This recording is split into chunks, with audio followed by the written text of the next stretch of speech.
Mesdames, Messieurs, bienvenue à cette session sur la production agricole durable. Comme vous l'avez entendu, le programme que nous célébrons aujourd'hui a, au cours de ces 10 dernières années, appuyé les chercheurs des pays en développement, de l'Amérique du Sud et des Caraïbes, de l'Afrique, de l'Asie, pour mettre au point des innovations technologiques et sociales qui visent à accroître la production et la productivité agricole.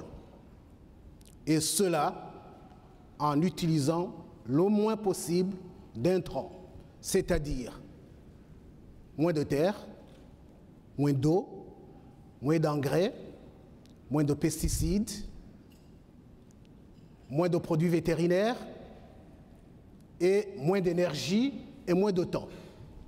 Ça, c'est un grand défi. Pour améliorer les conditions de vie des populations à grande échelle, ces innovations technologiques et sociales se devaient d'être économiquement rentables, être facilement accessibles jusqu'aux gens à faible revenu et être intégrables dans les systèmes sociaux et dans les systèmes environnementaux, et tout cela sans dégrader la biodiversité et sans générer beaucoup d'inégalités ou des conflits. Ça a été aussi un grand défi.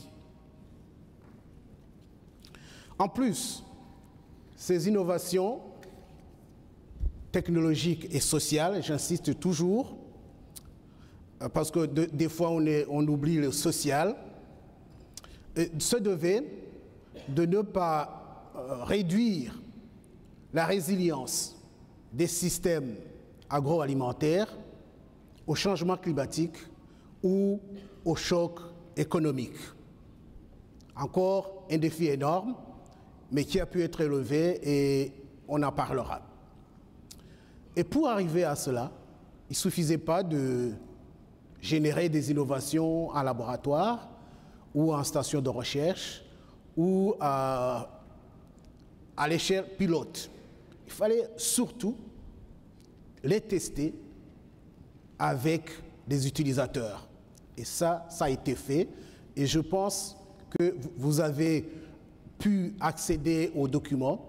Vous verrez beaucoup d'exemples comment les chercheurs ont travaillé avec les utilisateurs en utilisant les méthodes participatives pour mettre au point ces innovations et les disséminer. Les chercheurs ont aussi travaillé avec les systèmes de vulgarisation. Et c'est important, en utilisant, en combinant les moyens classiques que tout le monde connaît, que beaucoup d'entre vous en tout cas connaissent, avec les nouveaux moyens issus des technologies de l'information et de la communication. Et si vous avez pu accéder aux documents, vous verrez beaucoup d'exemples. Et il y en a aussi un exemple qui sera présenté ici pour nous montrer comment y parvenir. Les experts qui sont ici avec moi vont nous présenter un échantillon. Ce n'est qu'un échantillon du grand travail qui a été fait et cet échantillon va présenter quelques exemples de ce qui a été fait dans tout le programme sur ce thème de la production agricole durable. Ils vont aussi, si possible, nous aider à explorer les voies pour le futur. J'avais préparé beaucoup d'exemples, mais je ne souhaiterais pas répéter ce que Jean et Dominique ont dit. J'arrête ici et j'appelle le premier intervenant, qui est mon ami Roshan du Népal, à prendre la parole. Je vous remercie.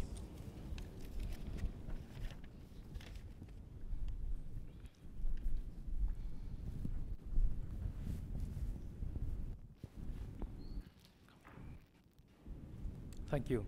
Good morning, everyone. Merci et bonjour tout le monde. Je suis de Népal. Je représente une organisation qui s'appelle Local Initiatives for Biodiversity Research and Development. Je vais parler d'un projet de l'Université de Guelph, des Mennonites et l'entreprise pour les tests et l'amplification, le passage à grande échelle des trousses, des ensembles d'outils agriculteurs. Nous savons qu'un milliard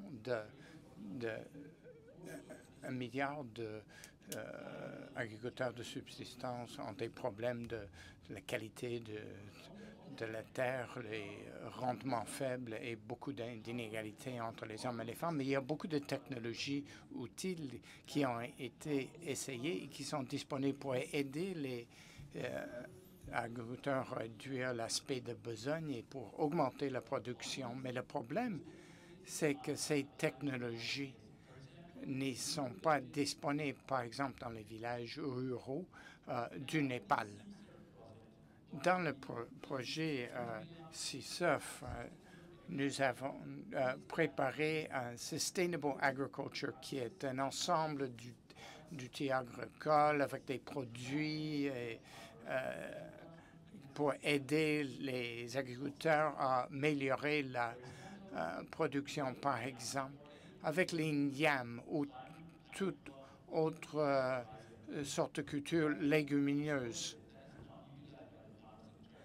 C'est pas utilisé par les producteurs traditionnels et 200 roupies, ça veut dire un outil de 2 $ qui peut aider les femmes à réduire la charge de travail. Ce sont des technologies très simples qu'on utilise.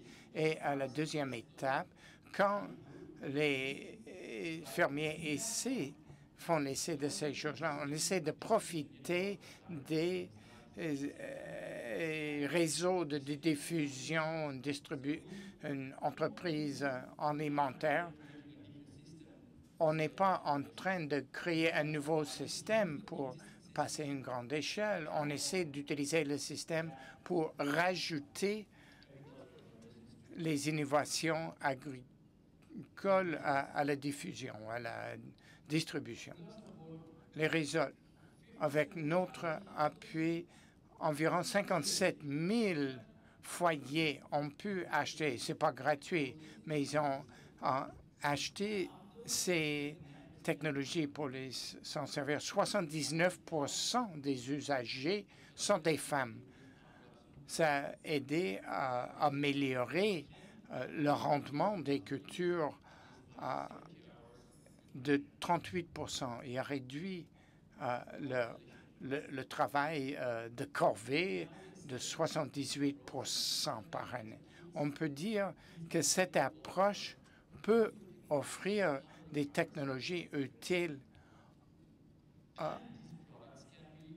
à des petits producteurs et ces produits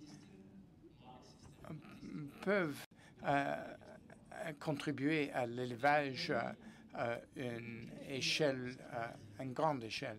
Et on doit besoin d'utiliser plusieurs stratégies. Une seule stratégie ne va pas fonctionner.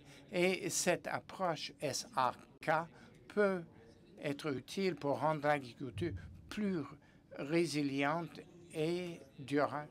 On veut remercier le CRDI et Affaires mondiales Canada de leur appui. Si vous voulez en savoir plus, mettez-moi en contact ou avec Manish Raizada de l'Université de Guelph. Merci beaucoup.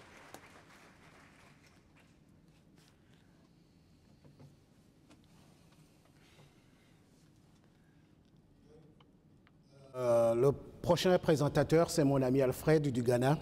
Alfred, tu as la parole.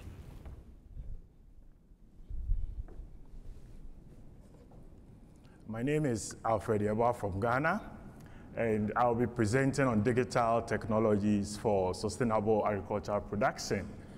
This project was implemented by Grameen Foundation and Farm Radio International. You may be surprised to know that the 1.5 million small-scale farmers in Ghana are actually producing less than half of their potential. And these farmers actually do manage 70% of Ghana's farms. And there are existing weaknesses in government extension systems where you have about 2,600 extension officers serving the over 1.5 million small-scale farmers. So the question is, how do we reach the millions of farmers with extension services? The innovation that was developed by Grameen Foundation and Farm Radio International was that we actually built partnership with local radio stations that aired or broadcasted programs that promoted good agricultural practices. So you have farmers like Akosia who listens to these radio programs in the local language. She just doesn't listen, but is able to interact with the radio show hosts. You also have farmers like Joyce, who also receives weekly farm tips in voice messages, also in local languages, on her mobile phone. So the storage facility you see behind her is as a result of knowledge gained from listening to some of these radio programs. Meanwhile, you also have field advisors who are equipped with mobile tools to be able to coach and mentor farmers on proper selection of land, the right seeds to be using, how to control weeds, and the proper application of fertilizers, and the food crop value chains in which these field advisors supported farmers include maize, rice, soybean, and we included cowpea and groundnuts because most women cultivate these crops. You would also agree with me that information or extension is not enough. So farmers also need the farm input and services in order to put into practice what is being promoted. By working with private agribusinesses, farmers were able to receive tractor services, fertilizer, seeds, and agrochemicals through this private agribusiness who on-lend to these smallholder farmers. In terms of key results for the project did connect more than 500,000 farmers to agricultural support services, and out of these, about 210,000 were women rural farmers. 575 agricultural radio programs were aired. It increased farmer knowledge, and 175,000 maize farmers did actually adopt improved farm practices. And more importantly, this did result in an average production increase of 229%, which is more than triple what initially farmers cultivated. It is also important to note that 91% of our beneficiary farmers did actually indicate their willingness to pay for the agricultural services once they can see the benefits. In terms of lessons learned, we realize that digital technology is very crucial to the success of an ICT-enabled extension service like this. Again, ICTs for extension should not replace, but rather supplement existing extension services. And by using a mixture of new ICTs, like the SmartX mobile app that I showed, and traditional ICTs like radio, it leads to better adoption for small-scale farmers. And the private sector is a key player in all of these. And especially when you use ICTs, it does bring competition in terms of the quality and delivery of extension services to benefit small-scale farmers. So on behalf of the many smallholder farmers who have benefited from this, we say a very big thank you to the Global Affairs Canada and IDRC for this opportunity. I thank you very much for your audience.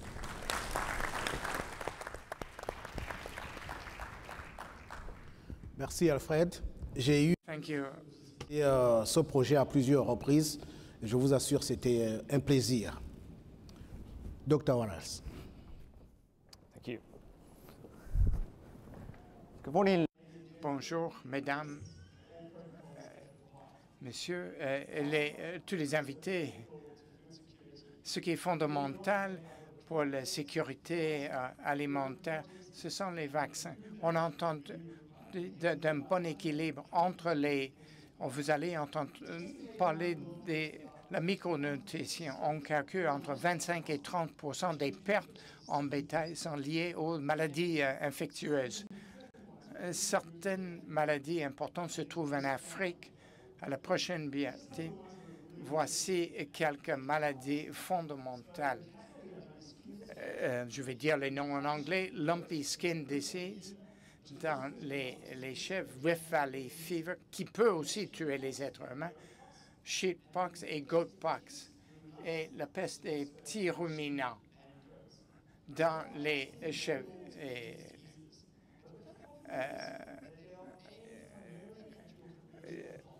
C'est surtout pour les agriculteurs commerciaux qui ont de la réfrigération et tout le reste. Alors, les millions de fermiers émergents, nous utilisons les expertises africaines et canadiennes et nous sommes en train de voir si on peut prendre les vaccins et avoir un seul vaccin pour aider les petits producteurs. C'est pour ça qu'on veut passer de la gauche à la droite de la diapositive et avoir un seul vaccin pour 5 maladies pour aider les producteurs émergents. On se rend compte aussi, c'est important de tenir compte des aspects socio-économiques, les vaccins, et nous avons fait des études sur le genre, sur les incidences et dans la formation des producteurs pour qu'ils comprennent l'importance de la vaccination. Certains résultats clés, il y en a plusieurs. Au cours du projet, nous avons pu mettre au point 2 vaccins et très rapidement.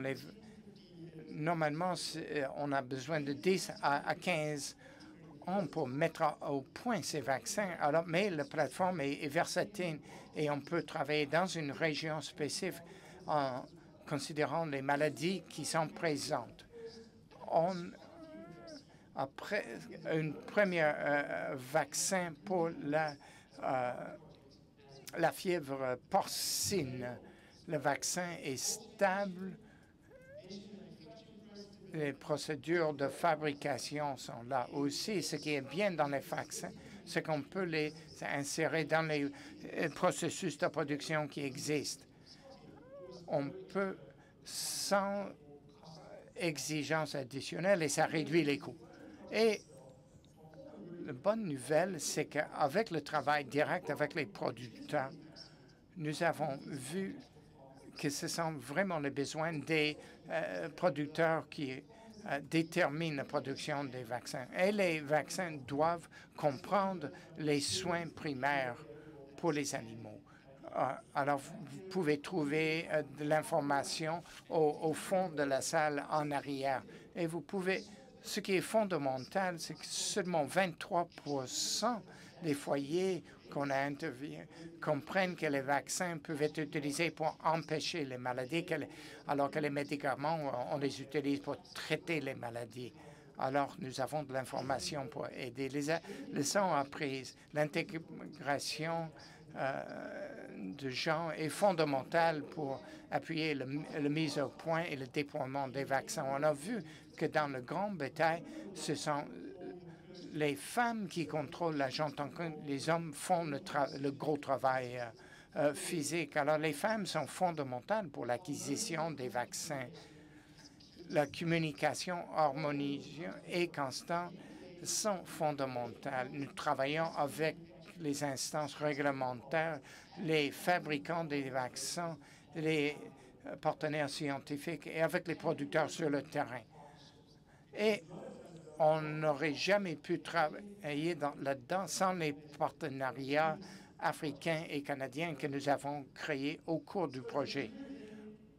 En concluant, les animaux sains, ça veut dire que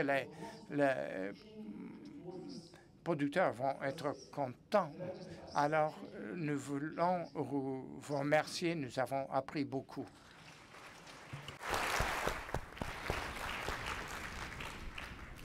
Voilà un exemple de projet qui montre comment la science de pointe peut être mise à contribution pour résoudre les problèmes des petits agriculteurs et agricultrices.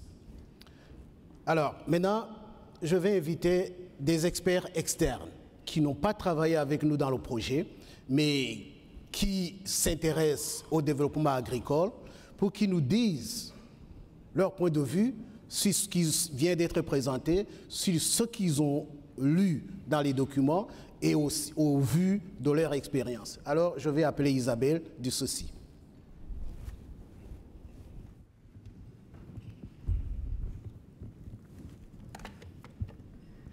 Merci beaucoup. Je suis Isabelle Van de Place du CECI, une ONG basée à Montréal. Puis je donne cours à l'Université de Montréal aussi, un cours sur la sécurité alimentaire.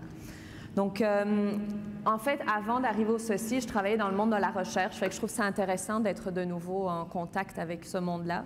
Mais à l'époque, je me retrouvais toujours devant des frustrations parce que ce que moi, j'essayais de mettre en œuvre, c'était de rapprocher la recherche des agriculteurs. Puis on se retrouvait avec beaucoup de blocages par rapport à ça, tant au niveau des publications qu'au niveau de mes collègues. On trouve beaucoup d'inadéquations entre ce que parfois on va aller rechercher, ce dont on va creuser, puis les vrais besoins sur le terrain et la vraie réalité sur le terrain.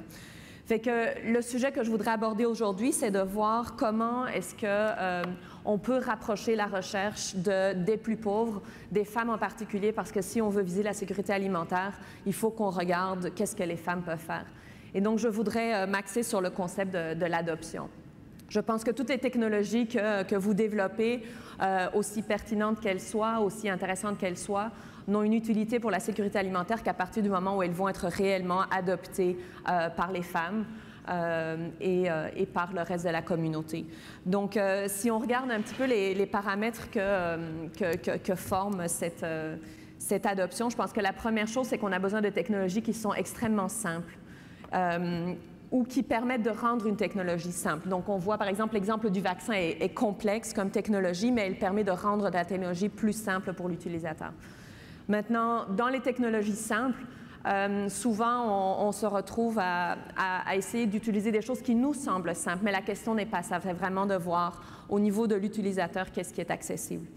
La technologie a besoin d'être très peu risquée parce que malheureusement, en particulier les femmes n'ont pas un élastique très flexible par rapport à ce qu'elles sont capables de faire et le risque qu'elles sont capables de prendre. Puis je pense que dans le contexte de la sécurité alimentaire, dans les changements climatiques qui s'en viennent, justement, cet aspect de résilience et de risque est très important. Et le troisième élément par rapport aux technologies, c'est que je pense qu'on a besoin d'avoir un panier d'options à leur offrir. Non une solution idéale, mais vraiment un panier d'options parce que chaque femme est différente, chaque personne, chaque agriculteur a des conditions différentes et si on leur donne une solution, elle ne va pas être adéquate pour la majorité de ces personnes-là. Fait que je trouve que justement ce que le programme SAC a fait ici est extrêmement intéressant parce qu'ils mettent à disposition un livre au complet d'idées dont beaucoup sont très simples, certaines sont beaucoup plus complexes, mais ça permet à chacun de trouver quelque chose là-dedans qui pourrait être intéressant. Donc, il y a la question de l'accès aussi. Comment est-ce que ces technologies-là arrivent chez les gens dans les zones les plus reculées? Je pense qu'on va parler beaucoup plus de ça demain. Puis on a vu aujourd'hui 2 exemples intéressants de comment est-ce qu'on peut utiliser les structures existantes pour créer cet accès avec les acteurs qui sont déjà en place sur le terrain. Donc, je ne vais pas trop élaborer là-dessus. Mais un autre élément sur lequel je voudrais avancer, c'est que il ne s'agit pas seulement qu'une technologie soit pertinente et adaptée, mais la question, c'est quelle est l'impression que l'agriculteur, l'agricultrice a par rapport à cette technologie. Puis en fonction de la façon dont on monte nos programmes de recherche, dont on monte nos programmes de développement, cette impression-là peut être totalement biaisée. Je vais vous donner un petit exemple simple. Moi, je travaillais avec des intrants locaux trouvés sur le terrain. Donc ça, c'était facile pour eux. Je travaillais avec des façons de faire beaucoup plus simples que ce que le chercheur faisait.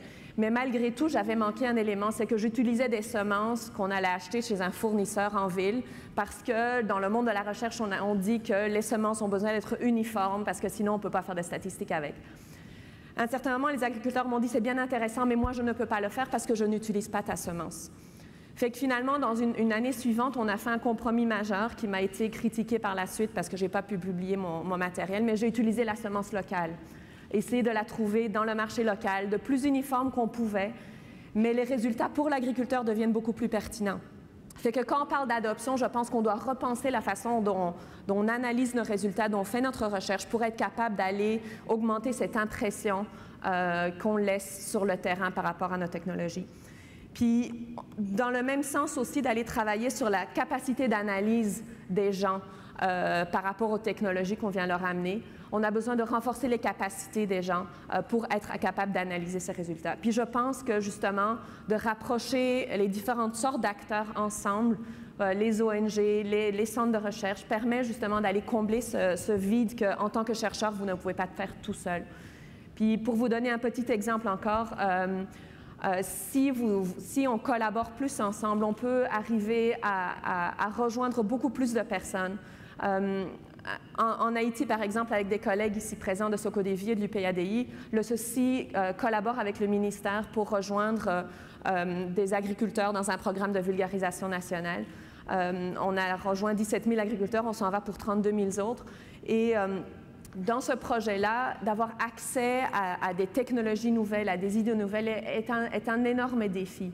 Mais en même temps, si le monde de la recherche venait vers nous, venait vers les ONG qui sont là, qui sont sur le terrain, qui connaissent les gens, qui sont proches des agriculteurs, qui savent comment travailler avec les femmes, on pourrait faire du changement. Puis par exemple, une université en Haïti est venue nous approcher avec une semence qu'ils ont développée de sorgho qui est résistant aux pucerons, le papa pichon, comme qu'ils l'appellent. Puis à travers un programme qui n'avait rien à voir avec leur recherche, on a pu distribuer cette semence, sans que ça nous coûte rien de plus, sans que ça leur coûte rien de plus. Mais donc je pense qu'on a vraiment besoin de travailler beaucoup plus ensemble. Puis je pense que le fonds a fait un premier pas, puis qu'on a besoin de continuer dans ce sens-là. Merci.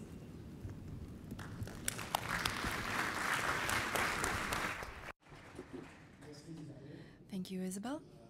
Une minute à Étienne. Donc je l'appelle tout de suite.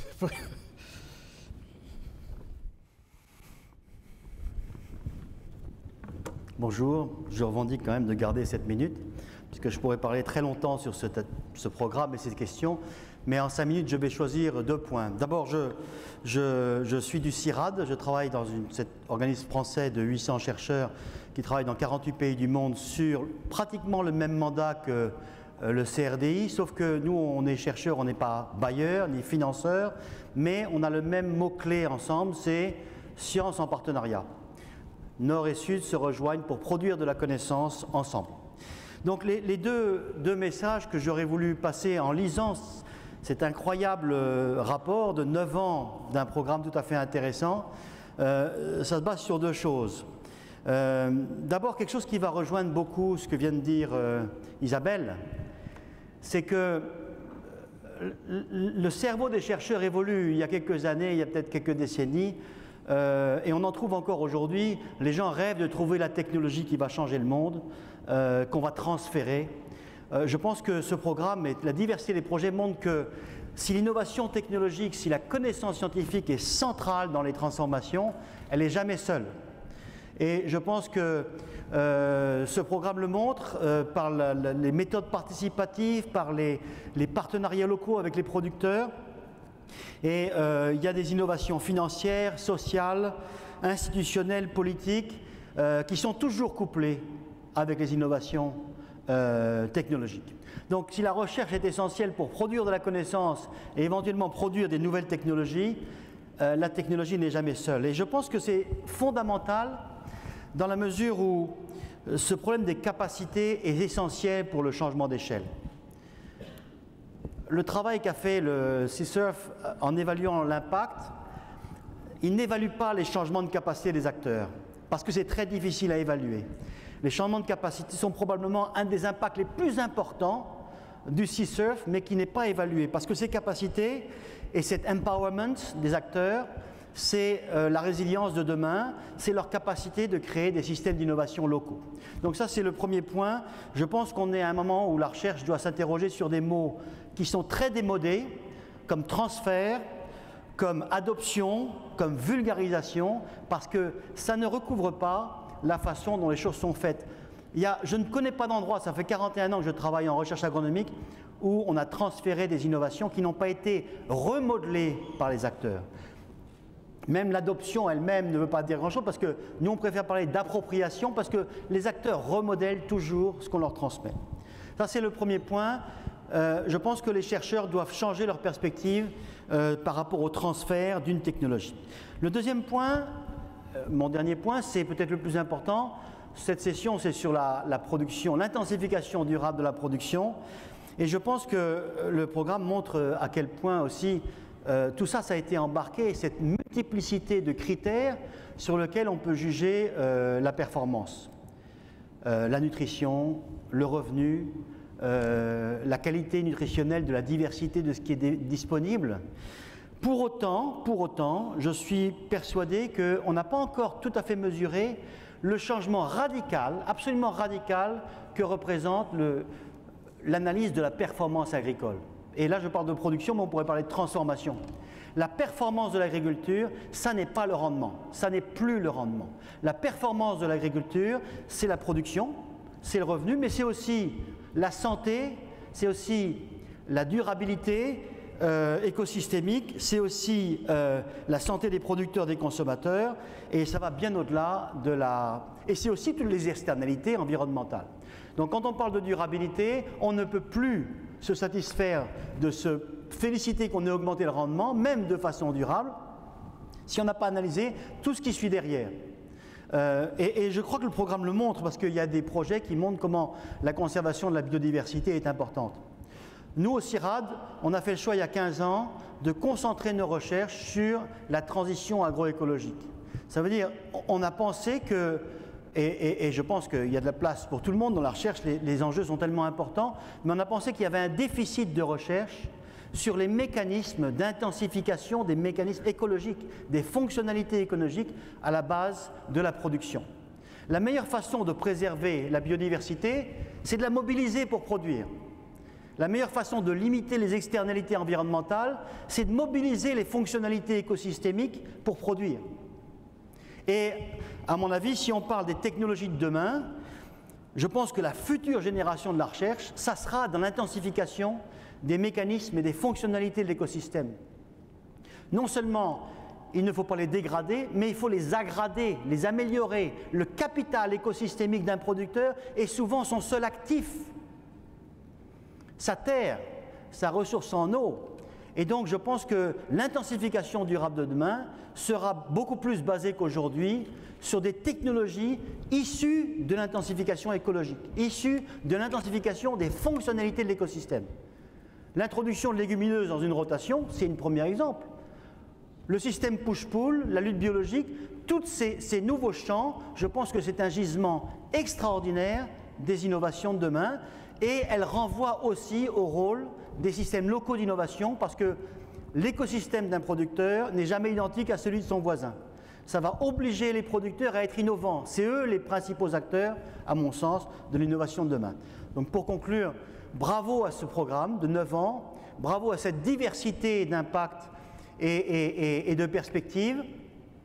Mais je pense qu'on n'a pas fini de découvrir tous les changements qui sont exigés de la part des chercheurs pour faire face aux défis de la sécurité alimentaire. Merci.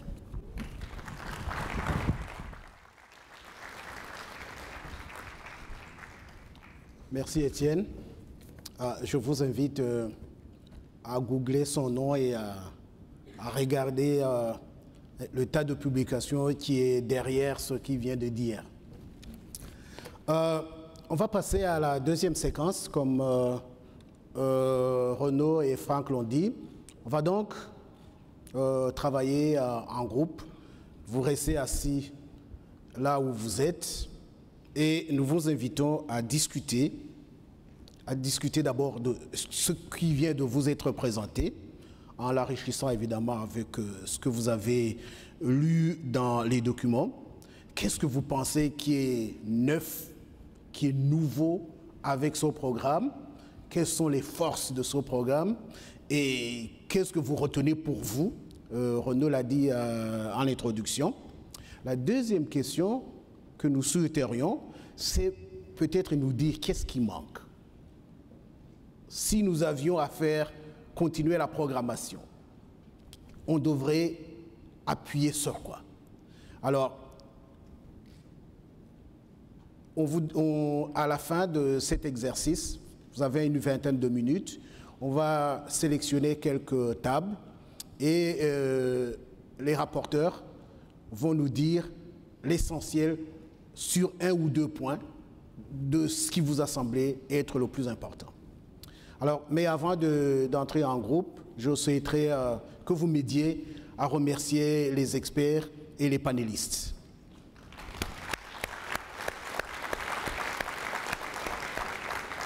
Alors, les experts et les panélistes se sont invités aussi à se joindre au reste du groupe et de partager leurs réflexions avec les autres participants. Merci.